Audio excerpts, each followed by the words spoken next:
Departure Honors at ang 19 gun salute para po sa yumaong DILG Secretary Jesse Robredo, at ngayon po ay ibinuhat na ng mga military at police casket bearers ang kanyang mga labi, ang kanyang kabaong para ipasok na po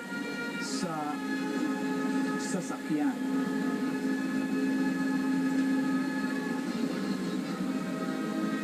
Tapos kung maipasok ang kabaong ni Secretary Robredo sa sasakyan, ay uusad na po ang prosesyon papunta sa Columbari, papunta sa Funeraria Imperial,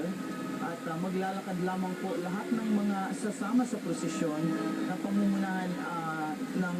Pangulong Noynoy Aquino, at syempre pati na rin po ang mga kapamilya ni Secretary Robredo, si Mrs. Leni Robredo, ang mga anak na sina Aika, Tricia at Jillian, at pati na rin po ang mga kapatid ng yumaong secretary. Tinataya pong may 750 meters ang lalakarin ng prosesyon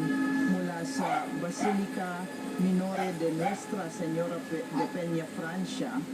kung saan po ginanap ang Requiem Mass, papunta po sa Funeraria Imperial,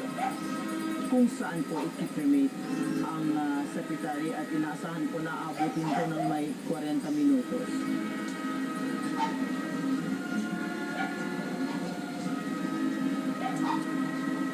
Dadalhin po ang mga labi ni Secretary Robredo sa Naga Imperial Crematory and Columbari, kung saan po siya ikikremate.